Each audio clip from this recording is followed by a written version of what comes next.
Good afternoon, all of you.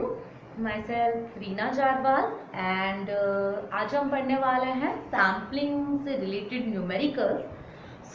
जैसा कि आप सब लोग जानते हैं, हमने जो लास्ट लेक्चर था उसमें सैम्पलिंग थ्योरम, उसके बेसिक ऑपरेशंस, नाइक्विस्ट रेट, इन टॉपिक्स के बारे में स्टडी की थी। आज हम नाइक्विस्ट रेट से रिलेटेड न्यूमेरिकल्स परफॉर्म करने वाले हैं। बेसिकली नाइक्विस्ट रेट से रिलेटेड जो न्यूमेरिकल्स है बहुत ही इजी है सॉल्व करने में। हम स्टार्ट करते हैं। Let me take an example. Question is an analogue signal is defined as x of t is equivalent to 3 cos 2000 pi t plus 5 sin 6000 pi t plus 10 cos 12,000 pi t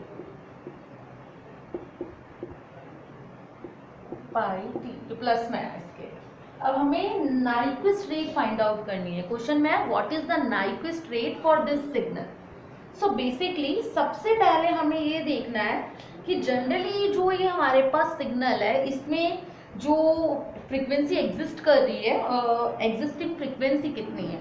basically पहले हम वो frequency calculate करते हैं।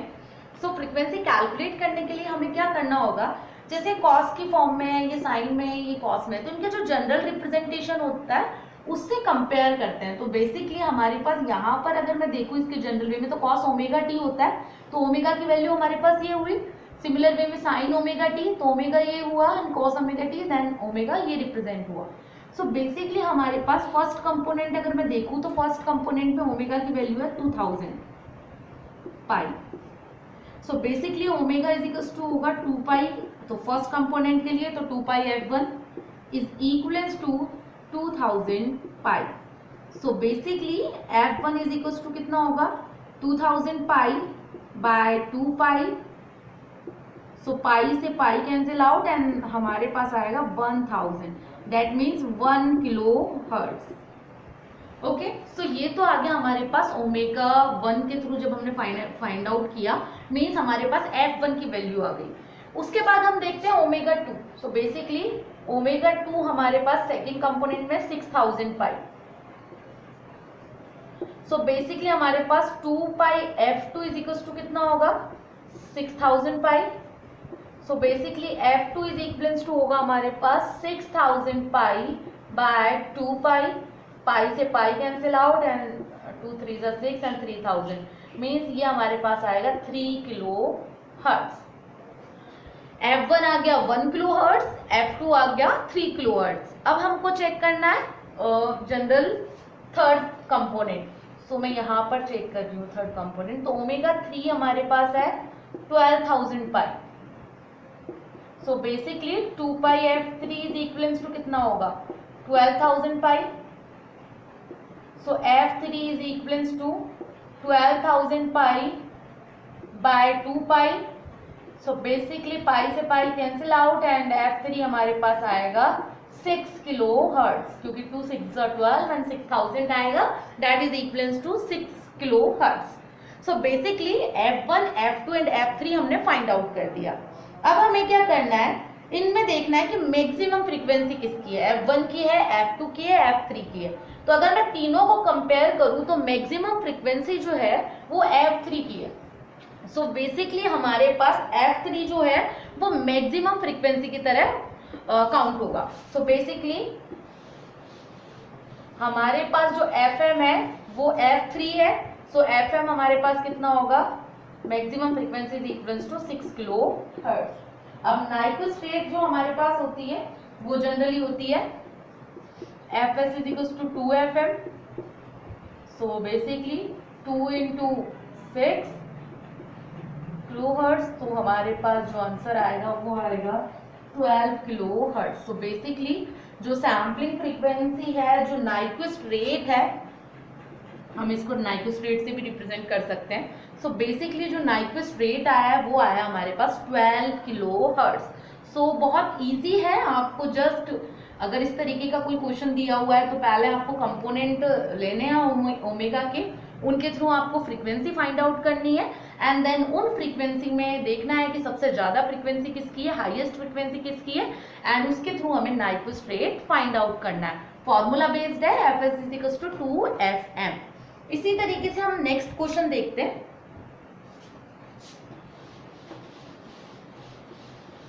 So next question है, find the Nyquist rate for the continuous time signal that is x of t is equivalent to 1/2 pi cos 4000 pi t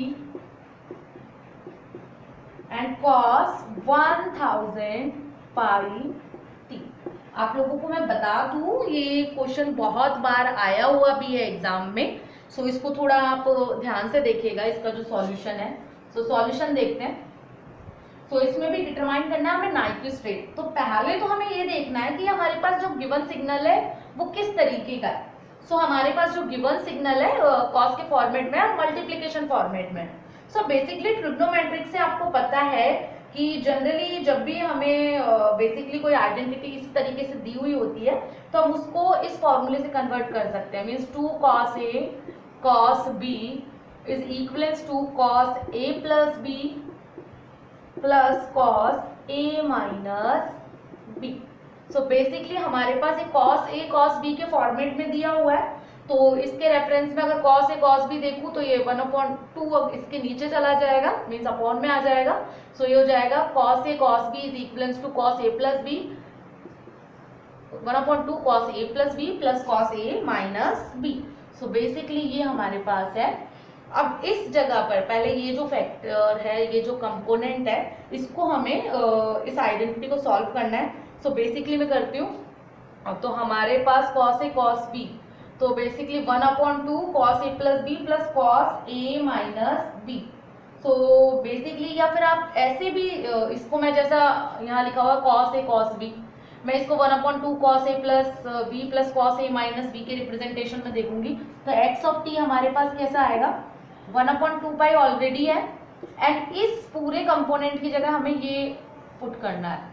so into 1/2 cos A क्या है यहाँ पर 4000 पाई एंड B है 1000 पाई, तो हमारे पास होगा cos 4000 पाई t plus 1000 पाई t, क्योंकि A plus B, ये पूरा A 4000 पाई t एंड ये पूरा B 1000 pi t, cos A plus B plus cos A हो गया 4000 पाई t माइनस 1000 पाई t।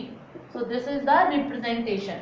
नाउ अब हमें पता है 4000 को और 1000 को ऐड करोगे तो 5000 एंड 4000 में से 1000 माइनस करोगे तो 3000 आएगा।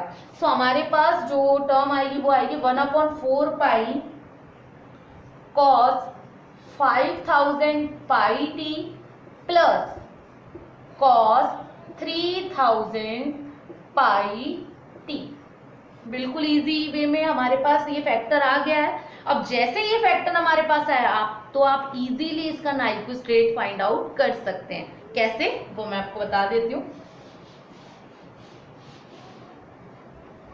सो हमारे पास जो यहाँ ऊपर लिख देती हूँ मैं इसको 1/4 पाई cos 5000 पाई t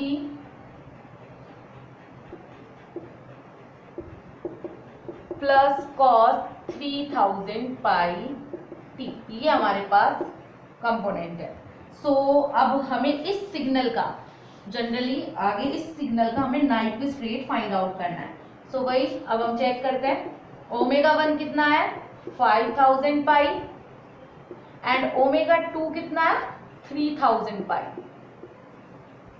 सॉल्व करती हूं मैं। ω1 2 pi f1 is equals to 5000 pi. ω2 यहाँ पर भी 2 pi f2 is equals to 3000 pi. तो पहले मैं f1 फाइंड आउट कर लेती हूँ। So f1 is equals to 5000 pi by 2 pi pi से पाई कैंसिल आउट हुआ, 2 2 ज़ा 4 एंड ये आ गया 2500 हर्ट्ज। ठीक है, अब इसी तरीके से F2 देखते हैं। तो F2 हमारे पास आएगा 3000 पाई बाय 2 पाई, ये कैंसिल आउट, 2 1 ज़ा 2, 2 5 ज़ा 10 एंड ये 1500 हर्ट्ज। सो F2 की वैल्यू आ गई हमारे पास 1500 हर्ट्ज और F1 आ गया 25,000 हर्ट्ज। अब इन दोनों में ये देखो कि हाईएस्ट जो फ्रीक्वेंसी कंपोनेंट है मैसेज सिग्नल का वो क्या है, मींस पर्टिकुलर जो हमें कंटिन्यूस टाइम सिग्नल दिया हुआ था उसका हाईएस्ट फ्रीक्वेंसी कंपोनेंट कौन सा आ रहा है। तो हाईएस्ट फ्रीक्वेंसी कंपोनेंट हमारे पास ये आ रहा है, तो इसकी हेल्प से हम नाइक्विस्ट रेट फाइंड आउट करेंगे। तो देखिए, सो नाइक्विस्ट रेट कैसे फाइंड आउट करना है। नाइक्विस्ट रेट हमारे पास होता है generally Nyquist rate is equals to 2 FM। So basically हमारे पास 2 इंटू 2500, सो ये आ जाएगा हमारे पास जनरली 5000 हर्ट्ज। सो बेसिकली जो नाइक्विस्ट रेट हमारे पास आएगी वो कितने आएगी 5000 हर्ट्ज। सो ये हमारे पास 5000 हर्ट्ज जो आया है वो नाइक्विस्ट रेट आया है। सो अब अगर मान के चलो इस क्वेश्चन में तो हमें नाइक्विस्ट रेट ही पूछा गया था, इफ अगर किसी क्वेश्चन में बोला जाए कि नाइक्विस्ट इंटरवल भी फाइंड आउट करो, तो नाइक्विस्ट इंटरवल फाइंड आउट करने के लिए आपको क्या करना पड़ेगा, जैसे आपने नाइक्विस्ट रेट फाइंड आउट किया है उसके बाद नाइक्विस्ट इंटरवल फाइंड आउट करना है। सो नाइक्विस्ट इंटरवल का फॉर्मूला होता है Nyquist interval is equal to 1 upon Nyquist rate. So basically 1 upon 5000, so 1 upon 5000 हमारे पास जनरली आएगा 2 into 10 to power -5 that is equal to 0.2 micro second. So this is the Nyquist interval for this continuous time signal. तो इस तरीके से आप किसी भी क्वेश्चन का नाइक्विस्ट रेट या नाइक्विस्ट इंटरवल फाइंड आउट कर सकते हैं। अब हम बात करते हैं एक और क्वेश्चन की। उस क्वेश्चन में भी हमें जनरली क्या करना है, बेसिकली हमें बोला गया है कि उसमें भी हमें नाइक्विस्ट रेट फाइंड आउट करनी है। एंड क्वेश्चन है हमारे पास, क्वेश्चन है कि a signal is defined as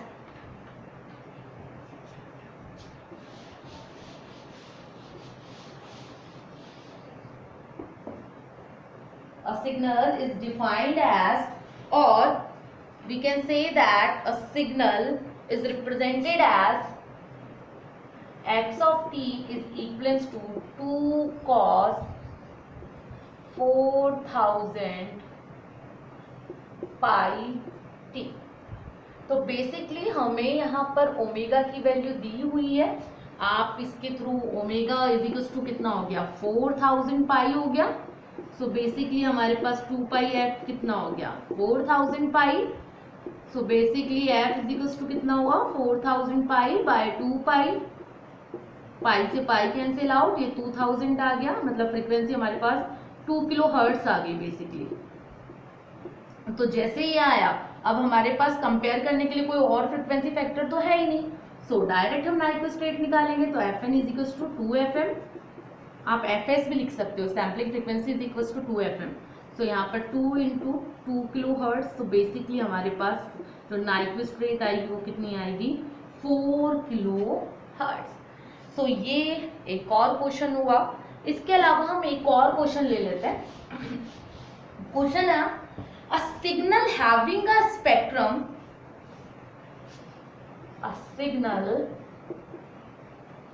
having a spectrum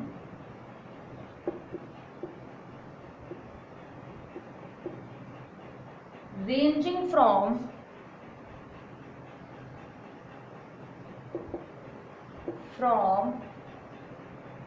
DC to 10 kilohertz is to be sampled and recovered.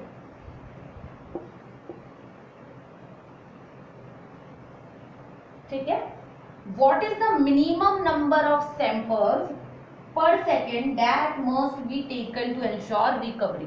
Means आपको कोई सिग्नल है जिसमें उसका जो स्पेक्ट्रम रेंज है वो DC टू 10 किलो हर्ट्ज है। सो बेसिकली आपको वो minimum number of samples per second find out करने को बोल रहा है, means Nyquist rate find out करने को बोल रहा है। सो यहाँ पर है what is the minimum number of samples per second that must be taken to ensure recovery। ये क्वेश्चन है। सो आपके पास सॉल्यूशन देखिए इसका। सो आपके पास ऑलरेडी आपको पता है कि जो मैक्सिमम फ्रीक्वेंसी है वो 10 किलो हर्ट्ज दी हुई है, तो इसमें तो कुछ है ही नहीं, आपको सिर्फ फॉर्मूला लगाना है Fs = 2Fm। सो हमारे पास 2 × 10 किलो हर्ट्ज है। सो बेसिकली हमारे पास ये हो जाएगा, किलो हर्ट्ज है तो इसको मैं चेंज कर देती हूँ, ये 10,000 हो जाएगा। तो बेसिकली हो जाएगा 20,000 सैंपल्स पर सेकेंड, और basically Fs = 20 kilo hertz. So this is the solution for this question. सिर्फ आपको नाइक्विस्ट रेट का फॉर्मूला आना चाहिए, आप इजी गोइंग किसी भी क्वेश्चन को परफॉर्म कर सकते हैं। एंड आई होप आपको नाइक्विस्ट रेट से रिलेटेड जो भी न्यूमेरिकल्स आज परफॉर्म किए हैं वो समझ में आ गए होंगे। किसी को कोई भी डाउट हो तो आप ऑनलाइन लेक्चर के टाइम अपना डाउट क्लियर कर सकते हैं। एंड आज के लिए इतना ही, थैंक यू।